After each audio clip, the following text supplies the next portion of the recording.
सियासत शबाब पर है और सियासी शबाब के बीच इस तरीके के बयानात आते हैं, लेकिन इसका मनफी असर जो है वो कहीं न कहीं जम्मू कश्मीर पर पड़ रहा है।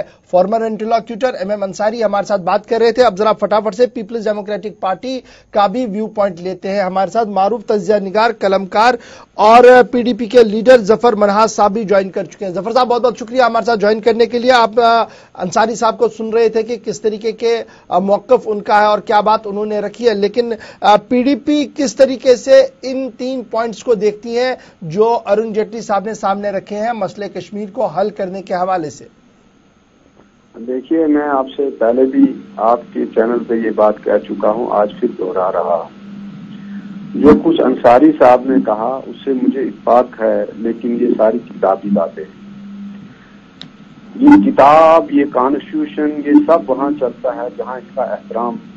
जो मौजूदा बीजेपी की सरकार है, एसेंशियली ये एक ऐसी सरकार है कि जो इन चीजों को ज़बानी तौर तो मानती है, लेकिन अमली तौर पर कहीं भी नहीं मानती है। मोटी सी बात है कि वो, जो मैं हमेशा कहता हूं कि तकदीर के काजी का फतवा है, ये अज़ल से है, जुर्म ज़ईफ़ी की सजा मर्ग मफाजात।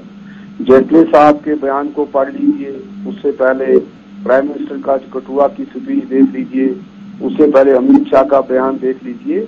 तो ये सारा एक तरह का ये ठीक है, इलेक्शन रिटारिक है, लेकिन ये वो चीजें हैं जो बीजेपी का बड़ा दीवाना एजेंडा रहा है जी। और यकीन मानिए कि अगर इन लोगों के हाथ में फुल फ्लेजेड हुकूमत आती है तो ये कॉन्स्टिट्यूशन को भी नहीं मानेंगे, जो इनके मन में आएगा करेगा, और कश्मीर के लिए ये कोई अच्छी खबर नहीं है।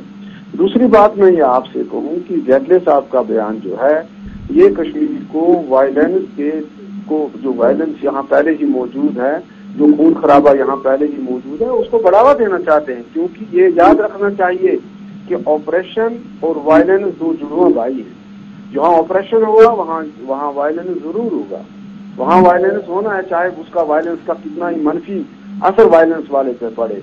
तो गवर्नमेंट ऑफ इंडिया यहाँ वही कर रही है। ये तो ताकत की जुबान है, ये तो वो जुबान है जो डिक्टेटर्स की जुबान होती है। इस तरह की जुबान हिटलर की जुबान हुआ करती थी, कभी नेपोलियन की जुबान हुआ करती थी, और भी बहुत सारे हमारे हमसायगी में भी कुछ डिक्टेटर इस तरह की बातें किया करते थे। तो ये लोग कहने को डेमोक्रेट हैं, ये डेमोक्रेसी का एक के साथ एक खिलवाड़ कर रहे हैं। ये तो महज एक गुंडागर्दी है, बाकी ये कोई कॉन्स्टिट्यूशनल बात तो है नहीं।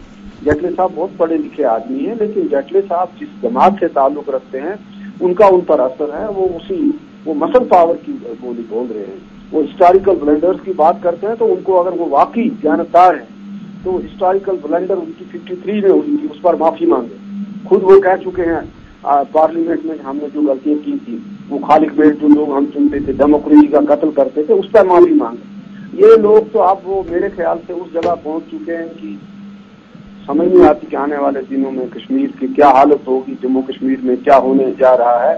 और वोट हासिल करने के लिए ये पूरे देश को आग लगा सकते हैं जम्मू कश्मीर की बात। चलिए, बहुत शुक्रिया जफर मनहास साहब हमारे साथ